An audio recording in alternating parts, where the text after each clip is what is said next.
increased reliance on automation has de-emphasized the practice of setting known pitch attitudes and thrust settings. Get to know the pitch references for thrust settings as you are flying the aircraft using the autopilot. Memorize them. If abnormal airspeed is recognized, immediately set the target pitch, attitude, and thrust setting for the aircraft configuration from the airspeed unreliable memory items. We're going to have a look at those in a minute or two. There are 4 basic ones, and we'll look at them later. You're going to end up in manual flight, and you're going to set a certain pitch reference depending on your flap setting and thrust reference. Very important. Another point in the FCTM, although everything in the FCTM is most important, memory items for target pitch and thrust must, not should be, it must be accomplished as soon as suspected that airspeed indications are incorrect. We'll come back to that in a second. Let's go back to the PowerPoint here and have a look at a message that could be an important clue, as probably was in one or both of the 2 fatal crashes in 2019. The alt disagree, a difference between the captain and the first officer's altimeters of more than 200 feet for more than 5 seconds continuously. This is a tiny message. I've blown it up here from the FCOM 2. This is exactly what it would look like, but it doesn't trigger the master caution. So as pilots flying with new automation with an autopilot engaged, remember the autopilot does nothing for you. It does 0 if you're flying the airplane properly. The autopilot takes away, and the autothrottle takes away manual handling of the aircraft. That's all. You're doing all the thinking. So this could be a clue to an unreliable airspeed. Another one that's very important and could have played a part in the 2 fatal accidents I was referring to initially are IAS disagree. IAS disagree is a difference between the captain's and the first officer's airspeed indicators of more than 5 knots for more than 5 seconds continuously. You may not pick it up right away. It may be a long time before you pick it up, or the pilot monitoring, unless your scan is fast, unless you're focusing and flying the airplane the way pilot should. This message, again, is not reflected on the master caution. So it's basically out of your field of view if you're not flying the airplane the way you should be flying the airplane. That is, looking at the flight instruments and making sure everything is okay. Another one that could be a clue, I'll go back here to the PowerPoint presentation that I've done. Incidentally, I've done a library of 35, and you can acquire that library if you contact me. AOA disagree. So here again, this is a tiny little message, not triggered on the master caution. A difference between the captain's and first officer's angle of attack values of more than 10 degrees for more than 10 seconds continuously. So this again could be a trigger point to what unreliable airspeed is all about. So going back to the FCTM, remember this is your manual. These are all highlighted because they're important. And you should really read everything.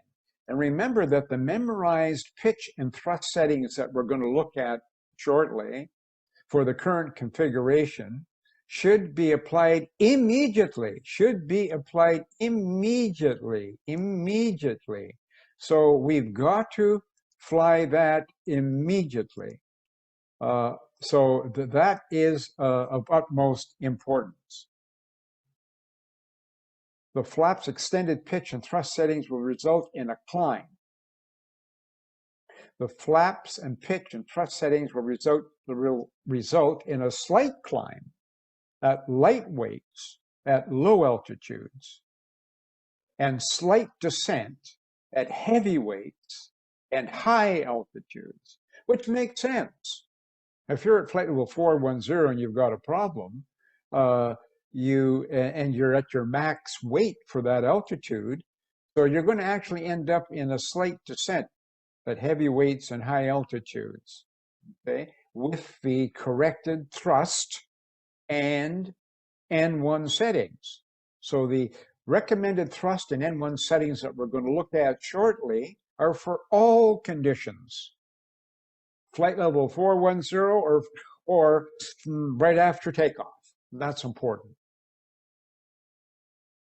The goal of these pitch and thrust settings is to maintain the airplane safely within the flight envelope and not to maintain a specific climb or level flight.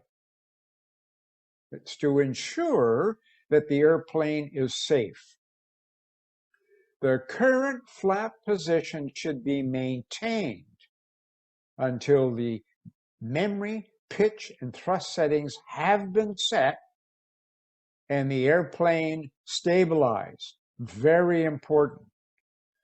The airplane is considered stabilized when the thrust and pitch have been set and the pitch is trimmed with no further trim movement needed to maintain the pitch setting.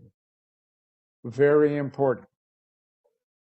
So the rest of this is also very important. You should look at it all. We have, for airplanes equipped with an angle of attack indicator,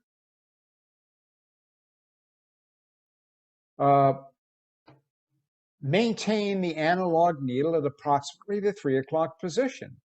If your aircraft is equipped with HUD, you have an angle of attack indicator up on the top right-hand corner of the HUD display. So that's very important. It's also important that you know the difference of what your angle of attack is and what your pitch angle is. So it's important you understand the 3 critical angles. Your pitch angle is a critical angle, your flight path angle, and your angle of attack. In the descent, idle thrust descents to 10,000 feet can be made by flying body attitude and checking the rate of descent QRH PI tables. Well, let's have a boo at that here. And the checklist, which we're going to look at shortly, refers to this table. I've highlighted a few which are important. And in the E world, if you have an EQRH, then you should know how to get to it quickly. For instance, I'm using a program called Adobe Acrobat to make this presentation. And in all the presentations I have made, if you're interested in what I have done for your own airline. And it's important because it's easy to use to study and to make reference to, and could be highlighted as such by your company in your iPad, which will be controlled by your company. It's very important to make information readily accessible to all pilots. And the information that you're looking at in my presentations come directly from the book. FCOM 1, FCOM 2, FCTM, our Bible, and QRH, whether they are paper copy or whether they are electronic copies, it's all the same. So what's coming out of my mouth is 60 years of experience as a pilot and flight instructor, but also directly from the manuals from the manufacturer. And that's how instructors should be teaching. So a good instructor will refer to manuals. A good student will be well prepared in the way I am making this briefing to you today. All right, so this is very important. This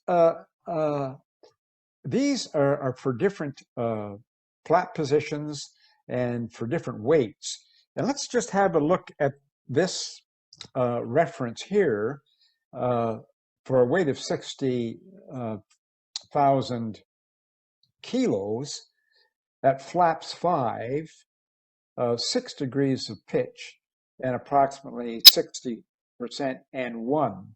So if you're in a traffic pattern, and when we teach traffic patterns, we teach them as such. And when you look at my traffic pattern for visual circuits, you will see these settings. Oh, so where did I get those settings? Well, I got it from thousands of hours of experience, but I've also got it from the manual. Boeing are very smart. The information is what you need to fly the airplane is in manuals. So you want to get to learn your manuals and study them daily.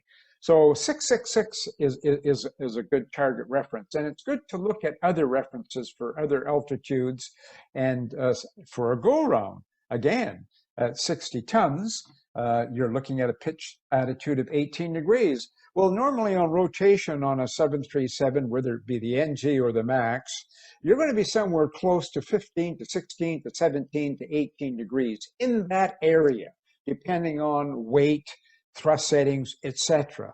And if you notice, that's what the book says also. For 60 tons, you're looking at 18 degrees. So have a look at this chart before you go into your simulator, but more importantly, have a look at it before each flight. Do a little studying daily before you go flying. Stay fresh. That's what I've been doing. I've got 40,000 hours on a flight deck, and you know, I'm still learning every day.